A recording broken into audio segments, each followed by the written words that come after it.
What's up, guys? Through Pedal J, and I'm still in the garage, but we're starting a new video. We got rain gaps to file. So before we get into all of that, just want to share with you some of the tools that I use. Right here is my hand crank ring filer, and I have a new disc to put on it. So we're gonna install that because the old disc, as you can see, it's pretty worn out. I think I've done like, I don't know, 3 engines with this one. So it's time to start that out. And one of the things I want to say is the way I've been filing rings before, it worked, but I'm not sure I was doing it correctly before. So I watched FrostBite Ram's video over at MoparMotorsports, and he kind of showed the technique of how he does it. And I'm going to give that a try this go-round. I kind of liked it because the way he does it, filing this one side, you keep one edge 100% square based on how it came from the factory, and the other edge is the one that you file down. And if you do it correctly, you get it damn near perfect every time. So after watching his video, I'm going to try that method. If I don't like it, then I'll go back to the way that I used to do it. The way that I was doing it, filing both of them. It's faster, but this requires a little bit more precision and patience.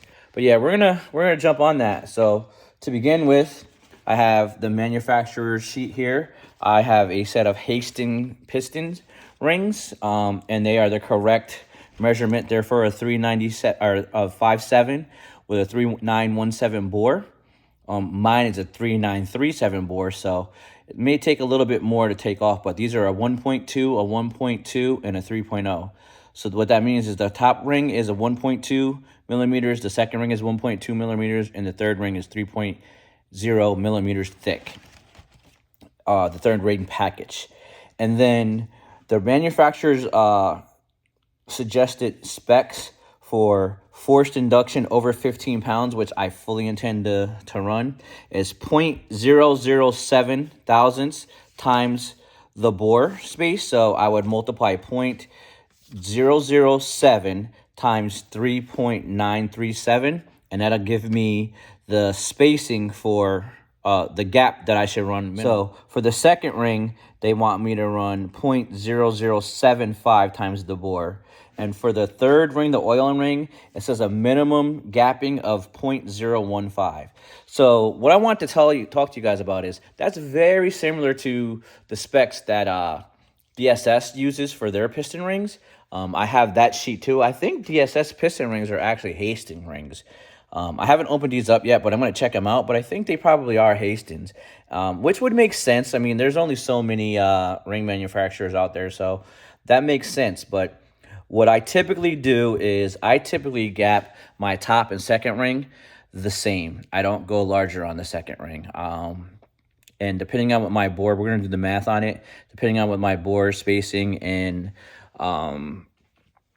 the ring position, I think it's going to come out to what I normally run. It's going to be pretty close. I usually run 0.30, so 30 thousandths ring gap for the first and the second ring on a new set of pistons.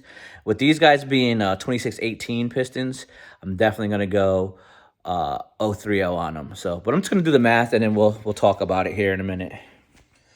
All right, guys. So I'm not sure that you guys, if this is going to show up good on the camera or not, but for the top ring, I got 0.007 times 3.937, and it came out to be 0.0276. It's basically 0.02755 something something. So I rounded up to 0.0276. And then the bottom ring, the second ring, is 0.0075 times 3.937, and that came out to be 0.0295. So by me going to 0.030, which is 30 thousandths over, that's plenty of room for added boost with heat and dissipating and whatnot. We shouldn't have any ring butting end to end, and I should be able to run 20 to 25 pounds of boost on this application with no problems whatsoever. I did it with the stock bottom in 5.7. I ran 32 thousandths just because it was you know, the stock bottom in, and the pistons are fine in that motor. it was the main bearings that let go. It wasn't the piston or the rod bearings. So it was the main bearings that were suspect in that deal.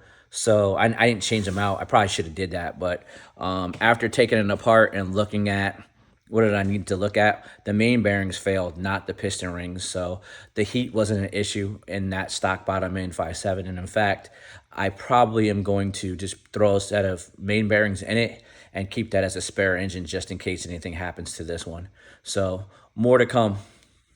All right, guys.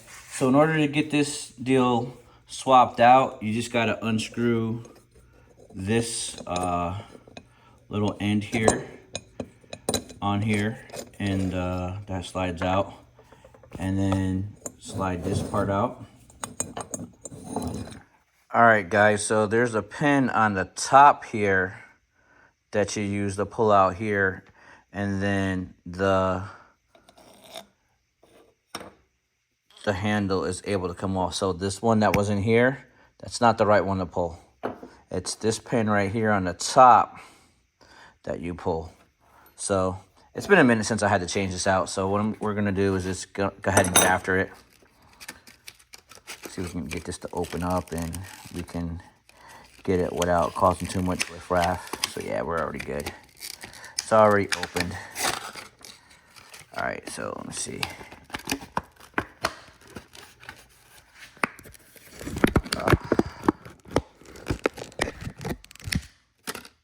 So now we got a new one. So we'll slide this guy through.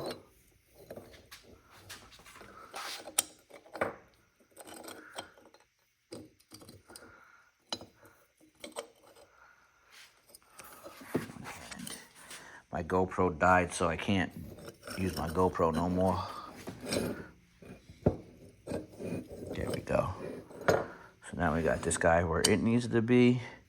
So let's go put this guy back in. Got to kind of adjust that a little bit. Slide it there. That pin needs to go all the way through. And then once we get that done, we're in good shape.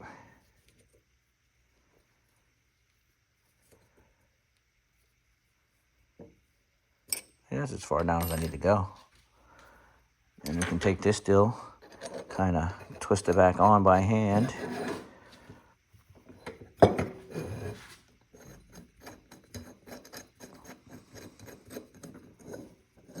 All right, so now we're kind of in a good spot.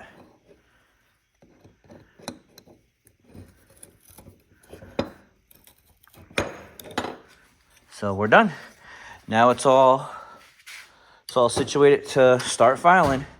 So what I do is I switch it like that so that it's not hitting the edge here. Now I can turn it easily either way. And what I'm going to do is I'm just going to use one side, right? So I'm going to push the ring up against here or here, probably there, and use one side. And then just flip it and turn it and use that side. That way I'm always having full pressure on the one ring, and it should be even. And hopefully I can keep a nice square file, and it just comes out to be really good. So again, I got to give credit to this technique to FrostBite Ram. His YouTube channel is Mopar Muscle on YouTube, and he's got a really kick tail Ram. I don't know the year of it, but it was running bottom 10s with a 5.7, a stock bottom end, kind of like Frankenstein, and then he blew it up, and now he's just finishing up a 392 build for it.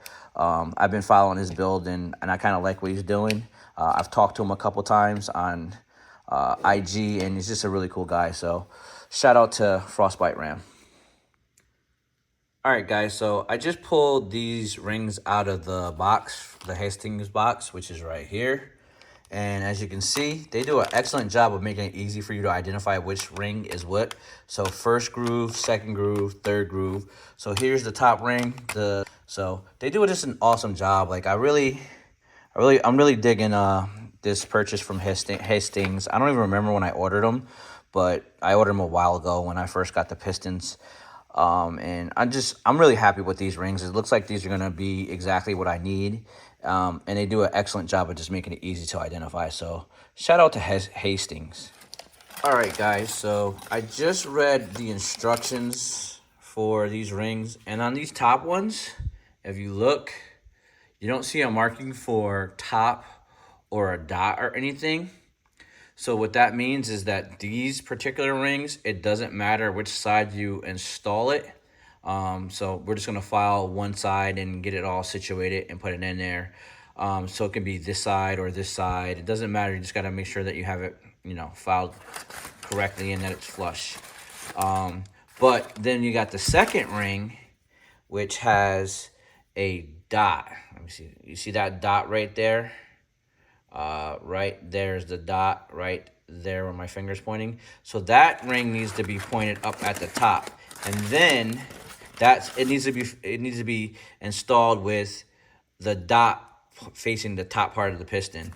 So and the DSS rings, they have that same dot. So I'm starting to think, but they have the dot on both the top and the bottom ring. The top and the second ring. I keep saying the bottom ring because the oil rings, which are going to be these ones right here, are the bottom, but I don't count those because those are typically filed. Those are typically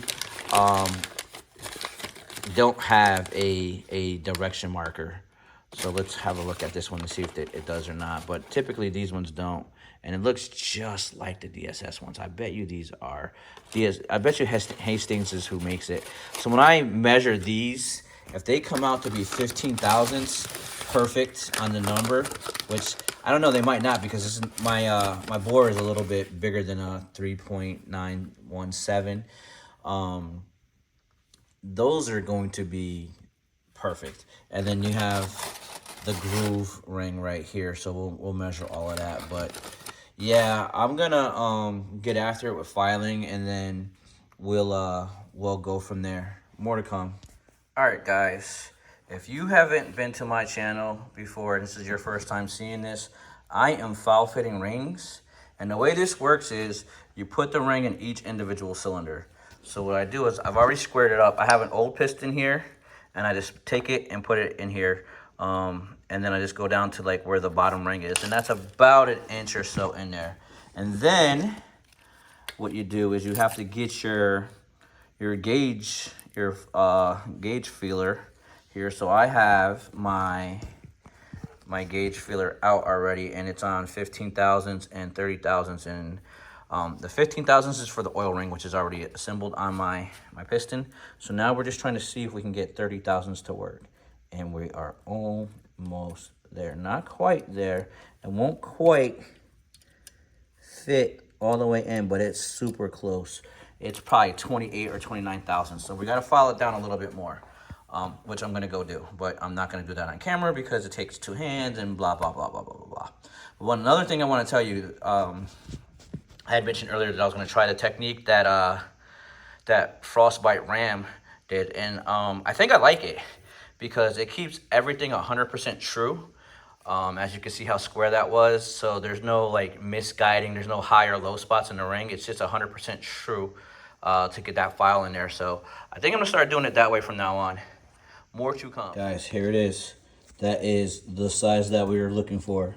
I'm taking my 30 thousandths feeler gauge, and I am able to get it in there nice and free without any resistance. Just barely minimum resistance.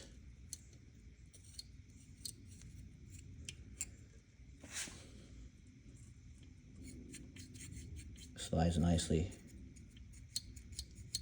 So top ring is set now. I'm gonna go ahead and install it on the piston, and I will show you how I do that. So again, we take the piston, which here's the front of the piston. You can see the bigger recess up there, and the bottom, the smaller one down there for the exhaust. You can see that I've already got this one, the bottom ring in, and if you look, you see that dot right there?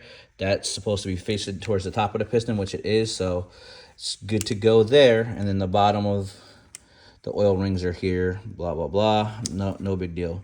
So what I'm gonna do is I'm gonna go ahead and slide this puppy on and then call this guy done awaiting installation. So then I'll have these 1, 2, 3 done.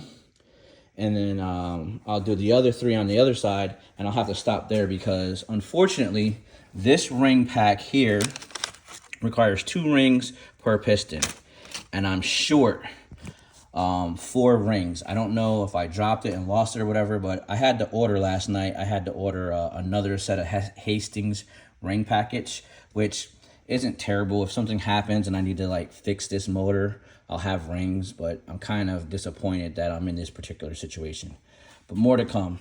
Hey, so we're gonna wrap this one up for tonight, and I'm gonna say rev her up, dump the clutch, grab a gear, disappear.